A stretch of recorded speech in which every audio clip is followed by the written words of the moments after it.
Ooh, another white boy with a podcast. Pronouns, Jim Bro. Another white boy with a podcast. You want to see the video? It went viral. Hi Gains Gurus and welcome to TMGP, the Muscle Growth Podcast, episode 16. I am your host, Roscoe, and today we are welcoming Dr. Vonda Wright onto the show. Dr. Vonda Wright is a double-boarded, fellowship-trained orthopedic surgeon and internationally recognized authority on active aging and mobility. Dr. Wright's practice focuses on minimally invasive surgery for hip preservation, shoulder and knee reconstruction, cartilage restoration, orthobiologics, and the latest in injury prevention and performance optimization. Dr. Wright is the founding director of the Performance and Research Initiative for Masters Athletes, PRIMA, and her pioneering research in mobility and musculoskeletal aging is changing the way we view and treat the aging process. In today's episode, we can look forward to insights from Dr. Wright related to musculoskeletal health, how we can age better, life expectancy versus health expectancy, vitality in older age groups, the importance of lifting heavy weights, and how to flatten the glucose curve and eliminate sugar spikes. Hey Gains Gurus, before we dive into today's episode, we have a special shout out to our sponsor, Heart and Mind SA. If you're looking for a delicious way to boost your workouts, their creatine gummies are the perfect fit. They're not just effective, but also a tasty treat you can look forward to every day. So fuel your gains with Heart and Mind SA, where your heart, mind, and muscles come together. Now, let's get back to building muscle with science. Welcome, Dr. Vonda Wright, to the Muscle Growth Podcast, where we explore subjects related to muscle science and hypertrophy. I'm thrilled to have you join us for today's conversation. Let's jump right in and dig into some exciting topics together. Sure. Can you briefly introduce yourself and your journey into the world of orthopedic surgery as well as muscle longevity? So I am a board-certified orthopedic sports surgeon, meaning that after my orthopedic residency, I did an extra year at the Hospital for Special Surgery in New York in sports and shoulder. So that by and large means that my surgery is arthroscopic through tiny, tiny apertures. We do very big surgery. In fact, you're a tech guy, it may interest you to know that now when I do many surgeries on the knee, I don't make incisions at all because we're doing it through needles. Imagine doing big procedures through needles. So it's called nanotechnology. It's very exciting. And the other thing I do from an innovation standpoint is use a lot of what we call orthobiologics, which is harnessing the power of your own body and growth factors to heal itself. So I still practice, I see patients, I do surgery every week. But as an academic surgeon, which I was for 25 years at the University of Pittsburgh, my research has always been in musculoskeletal aging, and even in a stem cell lab where we looked at what are now called satellite cells, which are all the rage, but historically were called muscle-derived stem cells, really looking at how we can make them behave, but also rejuvenate them. Wow, and you've just listed so many fantastic topics. I don't know where to start. Let's start on, like you said, stem cells are quite the rave right now. What's your process for rejuvenating them?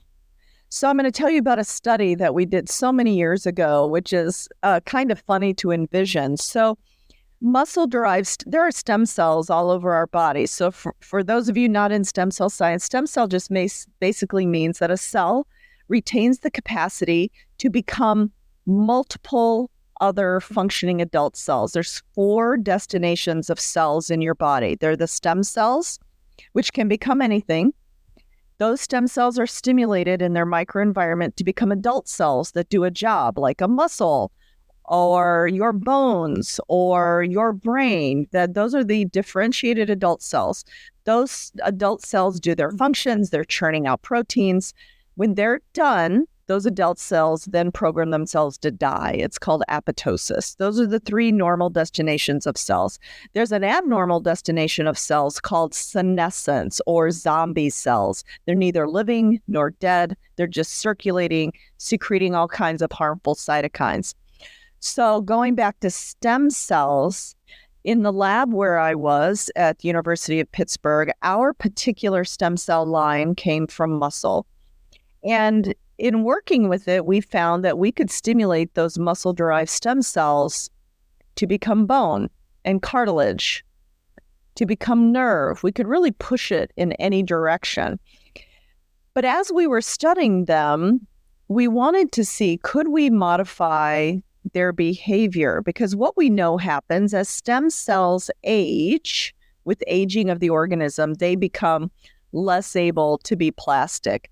So this experiment we did, first in mice and then in people, is we took these little old lady mice. Little old lady mice are 2 years old. Imagine, they're so old. They're sitting around in their cages, just waiting for us to drop more mouse food. And we took them and we biopsied their little thigh muscles and we pulled out their satellite cells, their muscle stem cells, and we saw what was going on. Well, number one, instead of being round and plump like a grape, they were all spindly and shriveled up like a raisin. Number two, they were no longer producing growth factors. And number three, they had actually programmed themselves to death. Then we took these little old lady mice and we put them on mouse treadmills because, yes, there actually are treadmills for mice. And mice don't want to run on a treadmill any more than people want to run on a treadmill. So we encouraged them, and twice a day for 2 weeks, they ran on these treadmills, and then we resampled their stem cells. And do you know what we found? We found that the cells were once again plump. They were once again pouring out growth factor, and they had turned off the pathways to death, showing that something as simple as skeletal muscle contraction can rejuvenate stem cells. So it's a very hopeful message. And so that was replicated in humans. And we've used that information in a variety of ways. But what's interesting, that led to questions about, well, why? Why by simple exercise can we rejuvenate stem cells? Well, we know a few things. We know that a simple bout of exercise, a different study, not the same study, stimulates the transduction of 9,800 genes. So you're just not getting a sweat up. You're actually changing your very genetic expression. So, the fountain of youth is literally activity and mobility. The second thing we know is, as we are asking why we can rejuvenate stem cells, why we can positively impact aging and longevity, we started looking at this protein called klotho. Klotho has been around for 30 years. It was first described in the journal Nature, and it is described as the longevity protein, meaning that almost every organ system has receptors for klotho. And if an organism like a mouse cannot produce klotho, they die old, very young. So maybe they're a few months old, but they die old because they don't have the longevity protein klotho. Well, we started measuring levels of klotho in different kinds of people. And what we found is that chronic exercisers, meaning people who were contracting their skeletal muscle every single day, had higher levels of longevity protein than, say, sedentary people who were much younger. So I think the whole message of this long tirade that I've just gone on to your simple question about stem cells is that we really can change the trajectory of our health and life by the activity we do every day. We're designed like this. And so what's abnormal is sitting around. Mobility and activity is the norm that we're designed for. I mean, think about it when you're in the gym doing your hypertrophy workouts. Where are the biggest muscle in our body? They're below our belly button. If we were meant to be sedentary, if sedentary was the norm, we'd be sessile like a mushroom with a big broad base, right? But we're not. Our biggest muscles are below our waists. So it just, if in nature form follows function, we're designed to move. There's no question. I love that design to move. I think that's fantastic. And I hope that everyone listening gets moving every single day. What you mentioned about the simple question in stem cells, I'm not sure if there's such a thing as a simple question about stem cells, since it's such a complicated topic, as you've demonstrated now. So is Clotho, that protein, the same one in humans as in mice? Yes, it's the same protein. Okay. And you know what? It's really exciting that you can just contract biceps curls is giving you longevity protein. That's fantastic. That's all the more reason to work out. Right. That's right. With regard to those growth factors, is that, please, I don't have any background in biology, so please excuse that. Is that IGF-1 growth factor and human growth hormone, or are these completely different growth factors? You mean Clotho? No. The growth factors that you mentioned, or is that the growth? Yeah, a wide variety. Muscles secrete a wide variety of myokines, if you will. They're almost an endocrine organ, so there's multiple ones that they produce. Does that include IGF-1, or is that something completely different? I don't know that answer for sure. It's not growth hormone. Growth hormone. Okay. Is brain. Mm-hmm. Okay, but that's also something quite related to longevity. Am I right? Growth hormone? Yeah. Or not really? I don't know. Okay. Yeah. Okay, so stem cells are the ones that we want to keep going. It's very interesting. Is it the same in people? If they don't have the Clotho protein, that they will also die young or die of old age young? You know, in people, there's a disease called porphyria. I'm probably mispronouncing it, but I don't think it's the same mechanism. We genetically engineer these mice to not be able to produce Clotho. So I don't think we've done that in people. Okay, hopefully not yet. Yeah. So in terms of the stem cell treatment, was that just, is there any like injecting stem cells, or is that just treatment through exercise? Well, there are stem cell treatments, but what I was talking about, a way to rejuvenate your stem cells, is purely through exercise in our studies. But in my clinical practice, we are capable of injecting mesenchymal-derived stem cells, which are stem cells that come out of all of our blood is made in our pelvic bones and long bones, and we get mesenchymal stem cells from that source. We can also get stem cells, a high level of quality stem cells, from our fat tissue, believe it or not. So we know there have been great studies that show that using adipose tissue stem cells and mesenchymal stem cells, we can actually treat arthritis. So that's something that is getting more and more clinical applicability. That's very exciting that we're coming up with things to treat arthritis and such. Yeah. Very cool. And you used to mention that we could stimulate the stem cells and push them in certain directions. Is that in terms of pushing them to become muscle tissue or bone or other things? And then also you mentioned that we can modify the behavior of stem cells. Is that the same thing with the pushing them in the direction, or is that modifying them after they've been pushed in a direction to be something completely different? Well, yes and yes. So in the body, we have a reserve of stem cells that are capable of becoming anything. And so what pushes them into a certain direction is their microenvironment, where they're living, what proteins they're seeing from their environment. In a laboratory, we add those proteins to their microenvironment. For instance, if I took muscle-derived stem cells, my particular work was pushing them into bone, seeing if I could augment bone healing by adding stem cells and something called BMP4, bone morphogenic protein 4. And we could push these muscle stem cells into becoming bone. But in the laboratory is very different than our bodies. Our bodies are very fine-tuned. It knows what it's doing. So we're not currently in body stem cells pushing it to become other things. Was that in mice and rat studies? Obviously not in humans. Yeah, in the laboratory, it was in mouse studies. Okay. Mm-hmm. Yeah. Okay, cool. Just while we're on the topic of the stem cells, I just want to get not a nice topic out of the way. The sedentary lifestyle, how well correlated or linked is that to cancer? There was a recent study. Being sedentary Or said oppositely, being active. There are many studies that draw a correlation between sedentary living and cancer development, but it's not directly related to, like I just said, you contract your skeletal muscle, you produce clotho, blah, blah, blah. The cancer risk is thought to be related to adipose tissue load. So if we sit around, because fat is a noxious metabolic organ. It's just not hanging off in inconvenient locations. It's an organ. And it causes huge levels of inflammation. One of the primary drivers of cancer is inflammation. And so that's the correlation between exercise and cancer.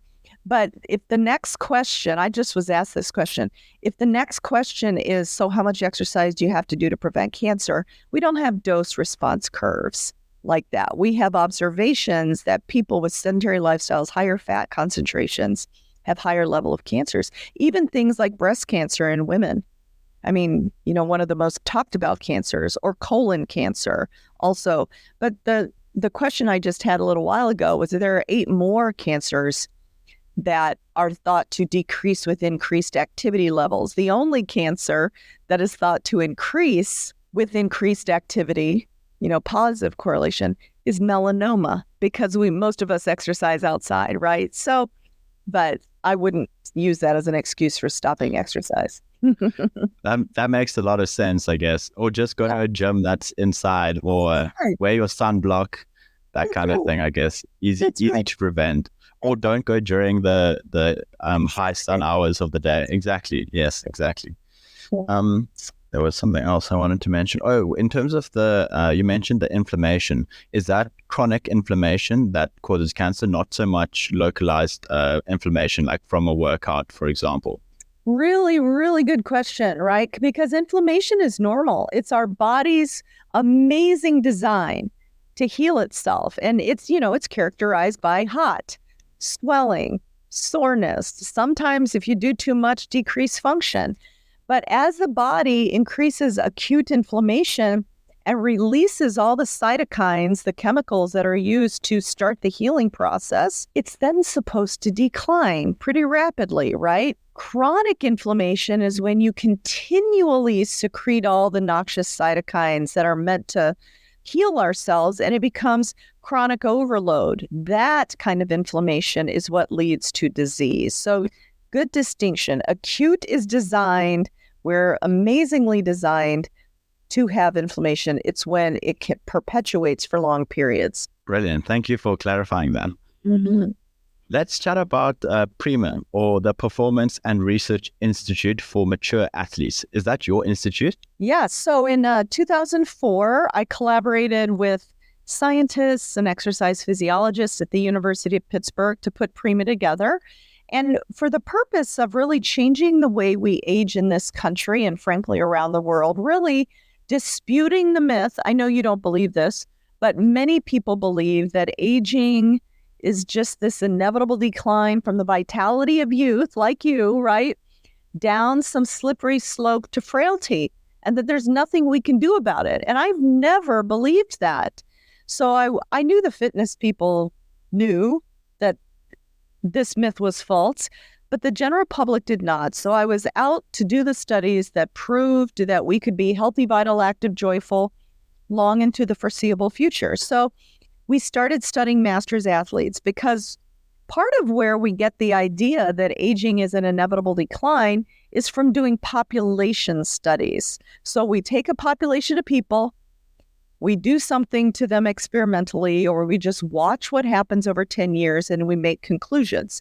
Well, when we do population studies, what do we know about the population? Well, I don't know the stats in South Africa, but the stats in the United States are that 70% of people do no form of exercise any day of the week. So if we do population studies, we are learning what happens to us when we sit around, right? I've never believed that that was our destiny. So I started studying masters athletes who take sedentary living out of the equation so that we can truly see what happens when we age actively. And so we did a lot of studies, but in summary, we found that we do not significantly slow down until our mid-70s. So stop with all the over-the-hill birthday cards when you turn 50. It's not true. You haven't gotten any yet, but that's what happens. Your friends will start sending you these rest in peace birthday cards because clearly, I know, so stupid. So we do not significantly slow down until we're in our mid-70s. Number one, the first study we put out there. Number two, can we retain our lean muscle mass? Well, this study, my friend, has become iconic. All the fitness people have downloaded the picture from the internet of the 3 slices of quads, right? I'm sure you've seen it. The 40-year-old triathlete, the sedentary person, the 74-year-old triathlete. That study proved that with daily exercise, and those my people are mostly runners and triathletes, that you can retain your muscle mass. So we can retain our performance, we can retain our muscle mass. 2 studies then went on to show that we can retain our bone density. Another study, which took us 5 years to do, showed that we can retain executive function in our brain. And then the final study in the group that we did was looking at this protein clotho. So those are some of the primary studies that our research group, PRIMA, put out to dispel the myth that aging is an inevitable decline. The other thing we did that really changed people's lives was we did these programs called START. So we took people off the couch. They hadn't exercised in years. They had 51% body fat. And I know it's pretty common. And then we put them through just recreational exercise, doing circuit training. And at the end of 3 months, we all did a race together, a race walk, 3.2 miles. And not only did it get them in better shape, sometimes it decreased their chronic disease load, but most importantly, it gave them hope for the future, that they didn't have to die this inevitable decline. It was beautiful. That is beautiful, and I love to hear about initiatives like that, and I hope that we can translate some of those initiatives to South Africa. I think it's definitely necessary and needed. If we can get our government expenditure correct, that's another far-fetched idea. But anyway, that's really cool, and I'm so glad to hear about those kind of initiatives and that kind of research. It's phenomenal. Well, you know what, Roscoe? The thing is, people paid for those classes. They were so interested in feeling better. They weren't government funded at all. It just takes clever people like you. No, it takes clever people like you. That's why I was asking you, do you intersect your computer brain with fitness? I mean, this would be a great application for, anyway. I've got that kind of brain that's always coming up with ideas. So exactly. I do try and optimize things and use algorithms that I've learned to try and make it more optimal, I guess. Always chasing, obviously knowing it's never going to be optimal, but just trying to make it slightly better than last time, I guess. Yeah. How about that?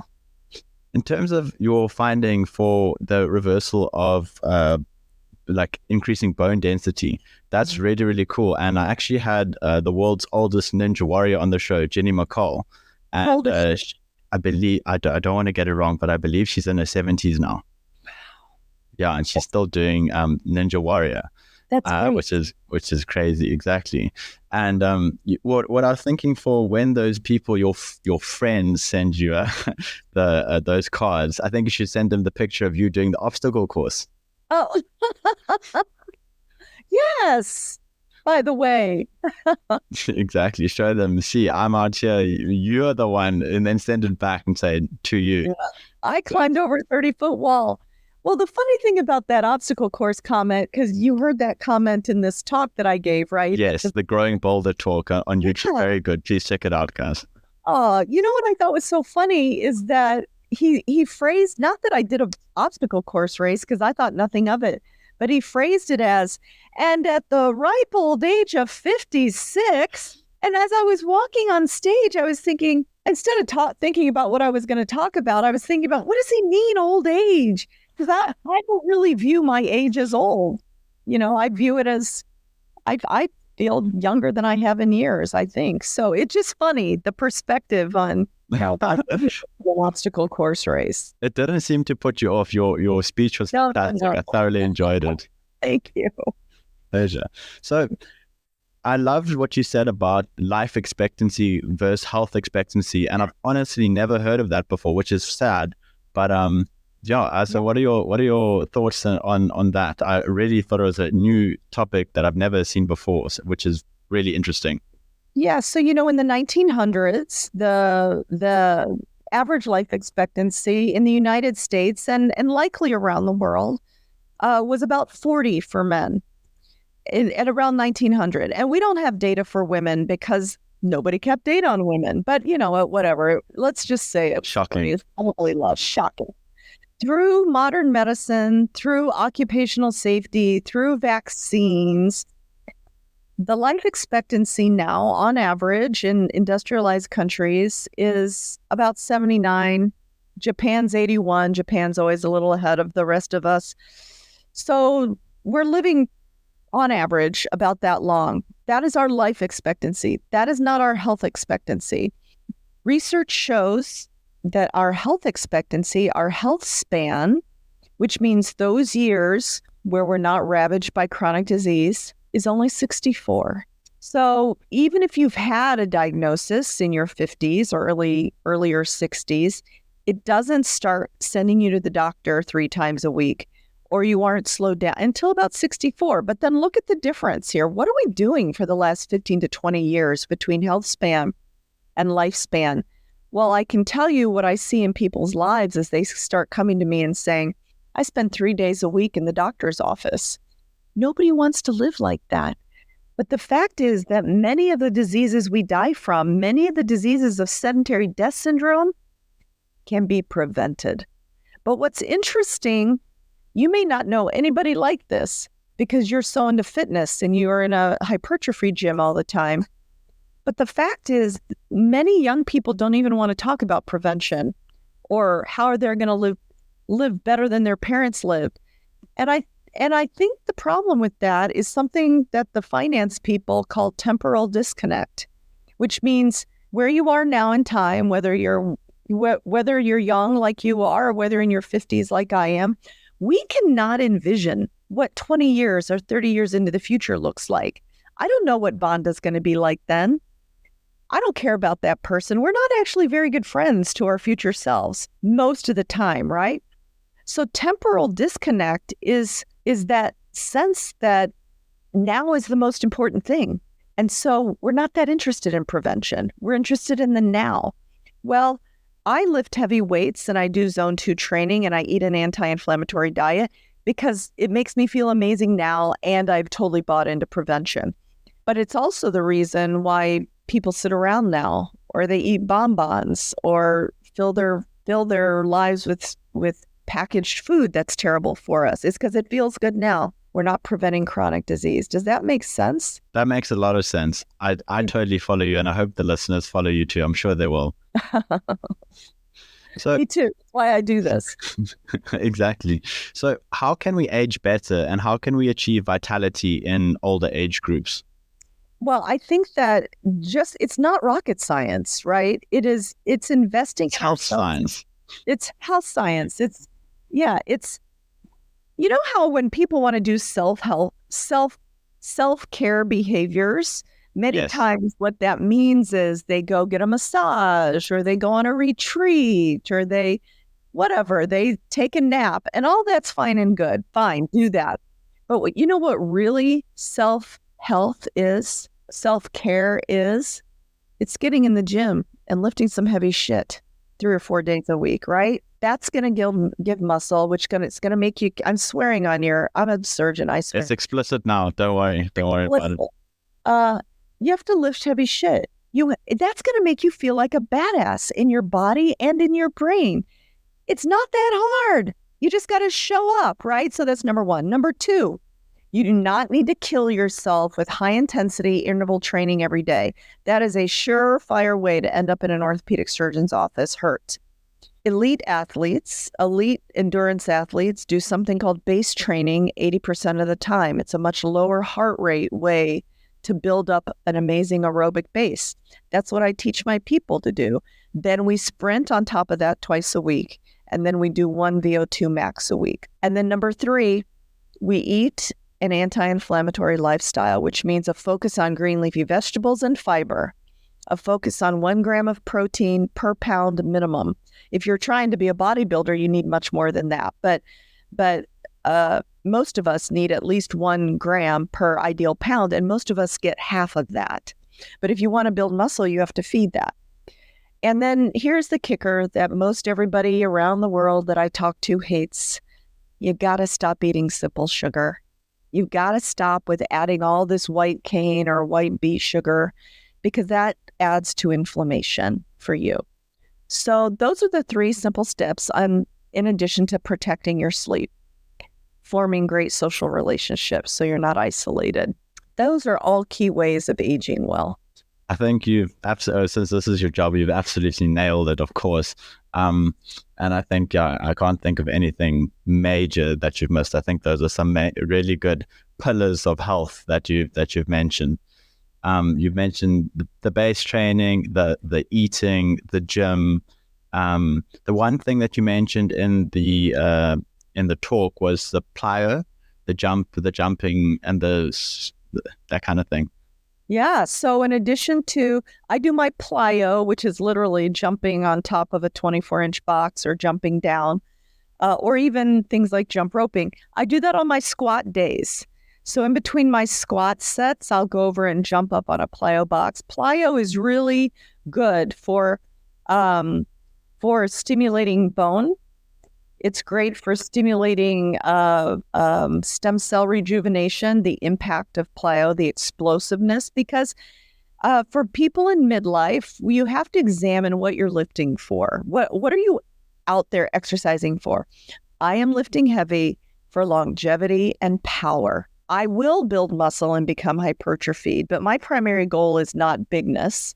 My primary goal is power, because with power is how I'm going to not fall down.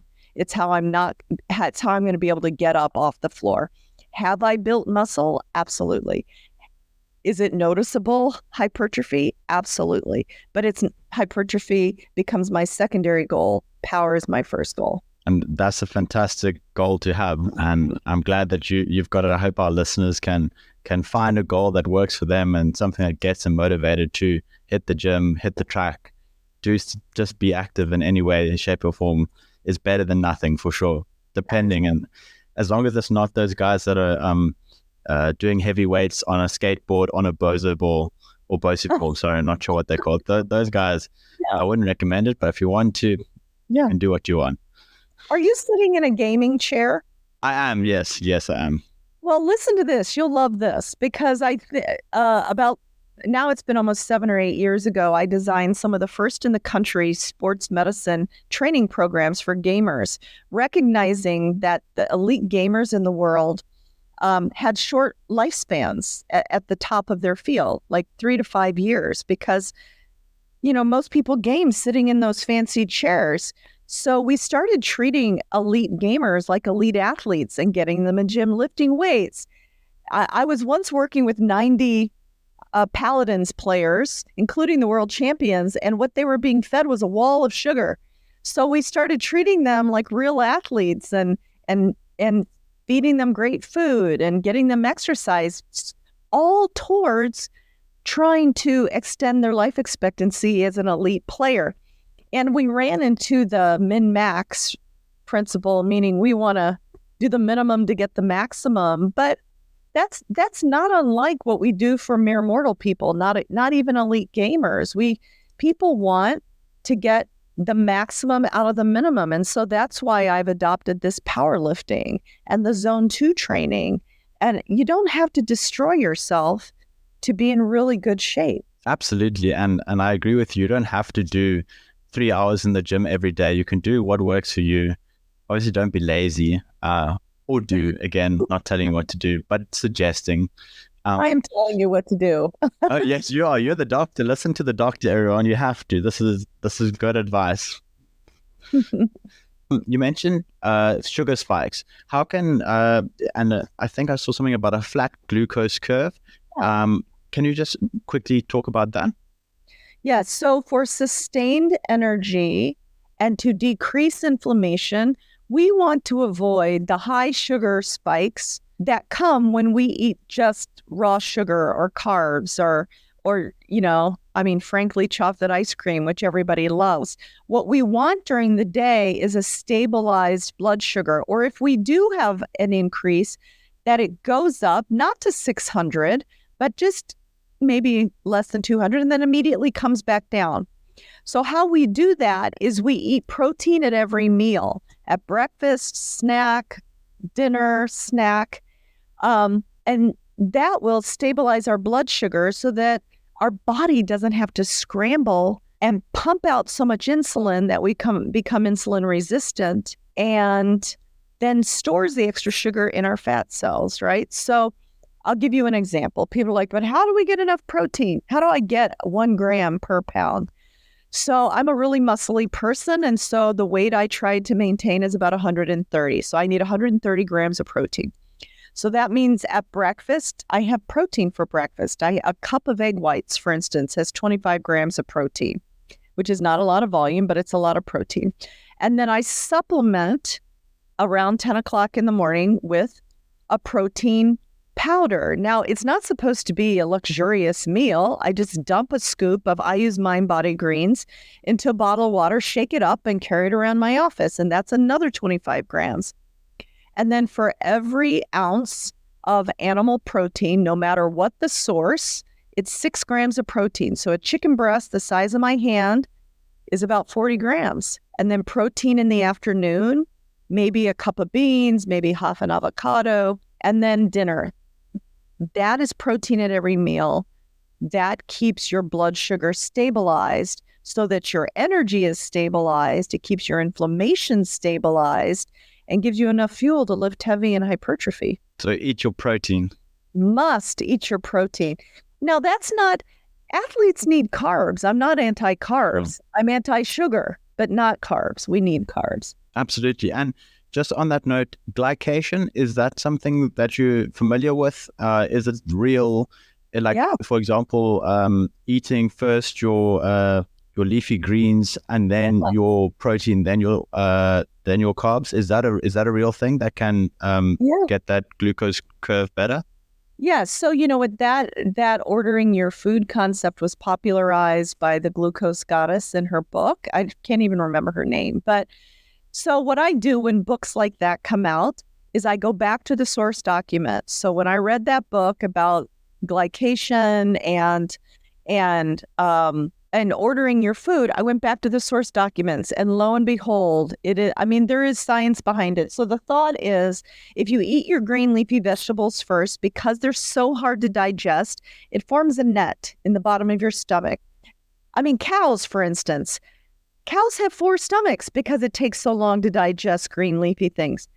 Then on top of that, you put your protein and fat, and then finally your complex carbs, so that by the time the complex carbs get to your small intestine, it's a slow release instead of a big spike. So by ordering your food in that order, you can really control a lot of inflammation and stabilize your glucose curve. And thereby aging slower, theoretically. That's right. Not cooking from the inside and turning all barbecued. Yes. Wow, that's so cool. And thank you for confirming that, because I've been trying to do that, but I wasn't sure if it was actually real or not. Okay, yeah, brilliant. Well, that brings us to a close. So what advice or parting words of wisdom do you have for our listeners who are looking to embark on their own journey of muscle growth and health? You know what? Sometimes it can seem overwhelming, and there's so much information out there that you're like, what do I do first? What do I do first? If you're absolutely starting at nothing, first, to start with a brisk walk every day. And when you've committed to yourself every day, then you walk into the gym and found someone like you to teach you how to lift. If you've never lifted before, invest in some lessons, just like you would any new skill, because it's totally worth it. And you are worth the daily investment in your health. Absolutely. I love that. Thank you so much. Thank you, Dr. Vonda Wright. Thanks, Roscoe. Goodbye, Gains Gurus. Thank you for listening, and see you on the next episode of TMGP.